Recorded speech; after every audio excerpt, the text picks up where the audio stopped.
आणि यानंतर आपण सुरुवात करूया गावाकडच्या बातम्यांना। पॉलिसी रिसर्च ऑर्गनायझेशन या संस्थेनं राज्यातील 27 महानगरपालिकांचा ई गव्हर्नन्स रिपोर्ट प्रसिद्ध केला आहे। नाशिक महानगरपालिकेनं राज्यामध्ये 3रा क्रमांक पटकावलाय। नागरिकांना सुलभ रीतीनं सरकारी सेवा उपलब्ध करून देण्यासाठी ई गव्हर्नन्स सेवा सुरू करण्यात आलेली आहे। ढगाळ आकाश, पावसाची हजेरी, धुक्यामुळे राज्याच्या किमान तापमानात वाढ झाल्यानं थंडी आता कमी झालेली आहे। उन्हाचा चटका आणि उकाडा देखील वाढलाय। आज देखील राज्याच्या किमान तापमानात वाढ होण्याची शक्यता हवामान विभागानं वर्तवलेली आहे।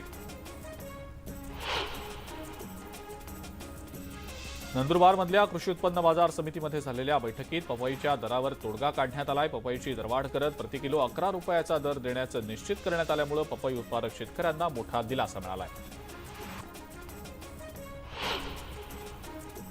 औरंगाबादमध्ये दारूची झिंग वाढल्याचं आकडेवारीतनं समोर आलेलं आहे। 2022-23 या वर्षातील 10 महिन्यात तब्बल 4014 कोटी 87 लाखांचा महसूल सरकारला मिळालाय। गेल्या वर्षीच्या तुलनेत 1084 कोटींच्या अधिकच्या महसुलाची वाढ झालेली आहे। विदर्भ आणि मराठवाड्याला जोडणारा वर्धा यवतमाळ नांदेड रेल्वे मार्ग पूर्ण करण्यासाठी भरीव तरतूद करण्यात येईल असं केंद्रीय रेल्वे राज्यमंत्री रावसाहेब दानवे यांनी म्हटलंय। राज्यातल्या रेल्वे प्रकल्पांसाठी यावर्षी 16,000 कोटींपेक्षा अधिक निधीची तरतूद असल्याचं सुद्धा दानवे यांनी सांगितलं। लोकायुक्त विधेयक विधानसभेत मंजूर झालेलं असलं तरी विधान परिषदेमध्ये हे विधेयक बहुमताअभावी रखडलंय। मात्र आज न उद्या विधान परिषदेत हे विधेयक मंजूर करावंच लागेल, त्याशिवाय गत्यंतर नाही असं वक्तव्य ज्येष्ठ समाजसेवक अण्णा हजारे यांनी केलेलं आहे। राज्यातल्या बाल गुन्हेगारीचा प्रश्न आता गंभीर बनत चालला असून येरवडा इथल्या बाल सुधारगृहात 2 वर्षात 696 मुलं दाखल झाली आहेत। त्यामधील अनेक मुलांवर खून, खुनाचा प्रयत्न, बलात्कार, मारामारी यासारखे गंभीर गुन्हे दाखल आहेत।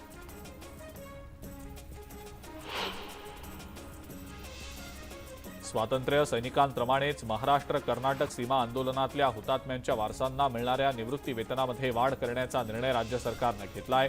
निवृत्ती वेतनात 10,000 रुपयांची वाढ करून ते आता 20,000 रुपये इतकं करण्यात आलेलं आहे।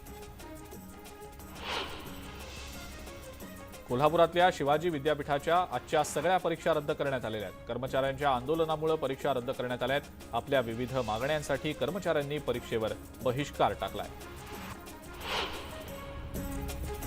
मुंबई वडोदरा राष्ट्रीय महामार्गाचं काम सध्या पालघरमध्ये सुरू आहे। मात्र कंत्राटदार कंपनीकडनं स्थानिक नागरिकांच्या जीवाशी खेळ केला जात असल्याचं दिसतंय। डहाणूमध्ये उत्खननासाठी भूसुरुंग स्फोटांचा वापर केला जात असल्यानं स्फोटात उडालेले मोठमोठे दगड थेट नागरिकांच्या घरांवर पडून त्यांच्या घरांचं नुकसान होत आहे। माजी मंत्री हसन मुश्रीफ अध्यक्ष असलेल्या कोल्हापूर जिल्हा बँकेची ईडीकडून तपासणी झाली। मध्यरात्री 2 वाजेपर्यंत ईडीनं संताजी घोरपडे कारखाना आणि ब्रिक्स इंडियाच्या कर्ज खात्यांची चौकशी केली आहे।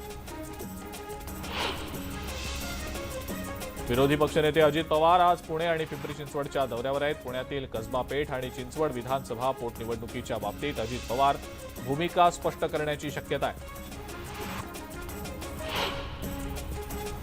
मनसेचे नेते अमित ठाकरे सांगली दौऱ्यावर असून ते आज तासगाव विटा भागातला दौरा करतील। अमित ठाकरे तिथल्या पदाधिकारी आणि विद्यार्थ्यांसोबत संवाद साधतील। विटामधल्या डबल महाराष्ट्र केसरी पैलवान चंद्रहार पाटील यांच्या तालमीला देखील ते भेट देणार आहेत।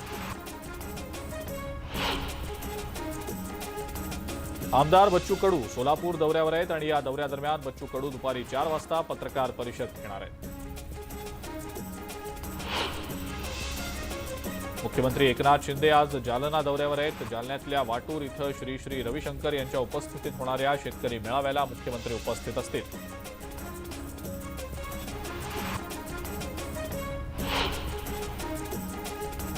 श्री श्री रविशंकर यांचा तुळजापूरमध्ये होणारा कार्यक्रम उधळणार असल्याचा इशारा संभाजी ब्रिगेडनं दिलाय आणि त्यामुळे पोलिसांनी संभाजी ब्रिगेडच्या कार्यकर्त्यांना नोटिसा पाठवल्या असून अनेक कार्यकर्ते नजरकैदेत आहेत।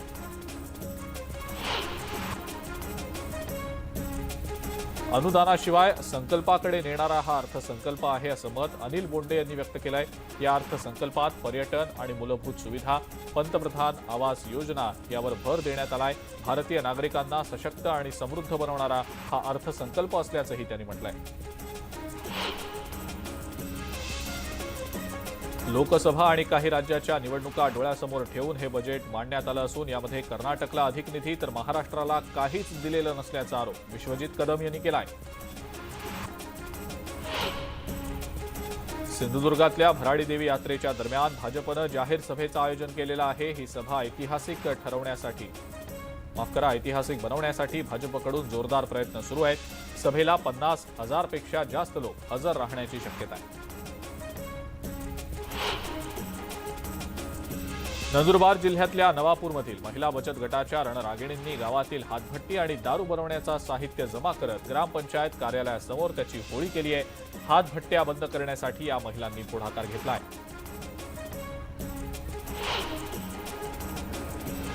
औरंगाबाद शहराला पाणी पुरवठा करणाऱ्या 1400 मिलीमीटर व्यासाची जलवाहिनीच्या वेल्डिंगची दुरुस्ती आणि प्लेट बसवण्यासाठी जलवाहिनीचा पुरवठा बंद केला जाणार आहे। ही दुरुस्ती रात्री उशिरापर्यंत सुरू राहणार असल्यानं शहरातल्या जुन्या भागातला पाणी पुरवठा बंद असेल। चंद्रपूरमधल्या ब्रह्मपुरी तालुक्यातल्या कोसबीखेड या गावातल्या विद्यार्थ्यांचा व्हिडिओ व्हायरल झालाय। कृष्णवर्णीय विद्यार्थ्यांना शिकवण्यात शिक्षक उत्साही नसल्याचं विद्यार्थ्यांनी सांगितलंय। अहमदनगरच्या राळेगण म्हसोबा इथलं बोरवेल सुरू असताना शेजारील बोरवेलमध्ये अडकलेली मोटार अचानक बाहेर आल्याचा व्हिडिओ समोर आलेला आहे। सोशल मीडियावर हा व्हिडिओ व्हायरल होतोय। कैलास कोतकर यांच्या जुन्या बोरवेलमध्ये ही मोटार अडकली होती। यावल तालुक्यात स्वच्छ भारत मिशन अभियानाचा फज्जा उडाला असून अभियानाच्या नावाखाली शासनाची मोठी आर्थिक लूट केली जात असल्याचा आरोप निळे निशाण या सामाजिक संघटनेनं केलेला आहे। या निषेधार्थ यावल पंचायत समिती कार्यालयासमोर संघटनेच्या वतीनं आमरण उपोषण करण्यात आलं। चोपडा शहरामध्ये 8 दिवसाआड पाणी पुरवठा होत असून पालिका प्रशासनाच्या वतीनं कृत्रिम पाणी टंचाई केली जात असल्याचा आरोप बाळासाहेबांची शिवसेना पक्षाच्या वतीनं करण्यात आलाय। पालिका प्रशासनाच्या निषेधार्थ पदाधिकाऱ्यांनी पालिकेवर धडक मोर्चा काढला आणि मुख्याधिकाऱ्यांना जाबही विचारला।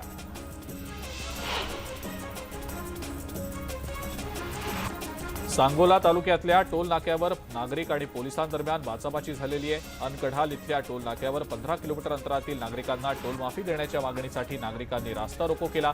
या आंदोलनाच्या वेळेला पोलीस आणि नागरिकांदरम्यान बाचाबाची देखील झाली। गोंदियातल्या 11.5 लाखांच्या अवैध गांजा साठवणूक प्रकरणातील आरोपींना 3 फेब्रुवारीपर्यंत पोलीस कोठडी सुनावण्यात आलेली आहे। पोलिसांनी आतापर्यंत 2 आरोपींना अटक केली आहे। फरार आरोपींचा शोध सुरू आहे। बुलढाणा शहरामध्ये बेशिस्त वाहन चालवणाऱ्यांवर पोलिसांनी कारवाईचा बडगा उगारलाय। शहरातल्या संगम चौकामध्ये ट्रिपल सीट वाहन चालवणाऱ्यांवर त्याचबरोबर विना नंबर प्लेट वाहन चालवणाऱ्यांवर पोलिसांनी दंडात्मक कारवाई केली आहे। गोंदियातल्या अर्जुनी मुरगाव पोलिसांनी आंतरराज्यीय टोळीतल्या एका आरोपीला अटक केली आहे। त्याच्याकडनं 2.5 लाख रुपये किमतीचे मोबाईल हस्तगत करण्यात आलेले आहेत।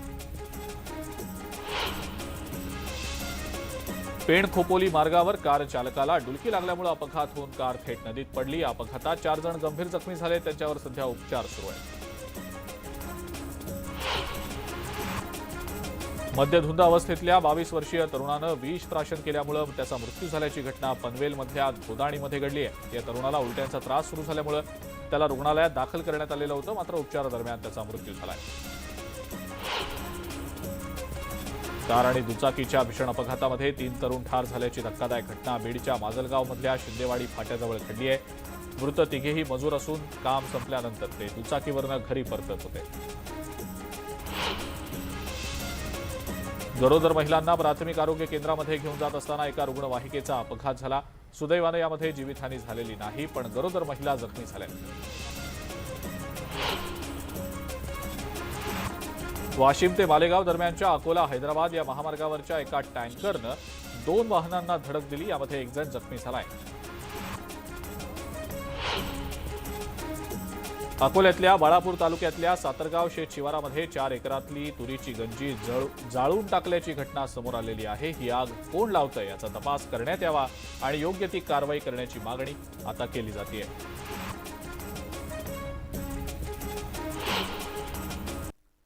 ब्रेकनंतर आपण पुन्हा एकदा पाहूयात गावाकडच्या बातम्या। भाजप नेत्या पंकजा मुंडे यांनी वर्गमित्रांनी केलेल्या आग्रहास्तव परळी शहरातल्या पावभाजी सेंटरमध्ये पावभाजीचा आस्वाद घेतला। पावभाजी सेंटरवर पंकजा मुंडेंना बघून नागरिक सुद्धा अचंबित झाले। ग्रामीण भागातील स्त्रिया, शेतकरी आणि विद्यार्थ्यांना संगणक प्रशिक्षण देण्यासाठी बसमध्ये संगणक प्रशिक्षण केंद्र बनवण्यात आलंय। औरंगाबादमधल्या एका सामाजिक संस्थेनं हा स्तुत्य उपक्रम राबवलाय।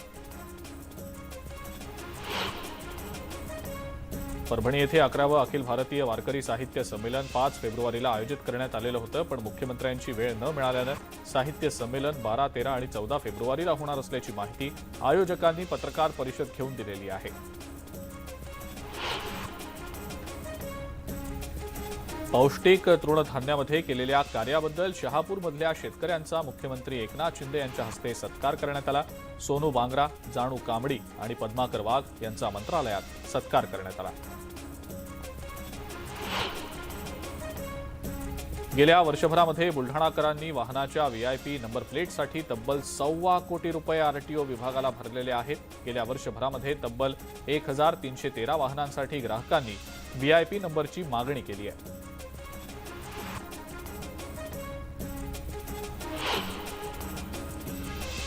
आणि यासोबतच गावाकडच्या बातम्यांमध्ये आता वेळ झाली आहे इथंच थांबण्याची। ताज्या बातम्या आणि अपडेटसाठी बघत राहा फक्त न्यूज 18 लोकमत।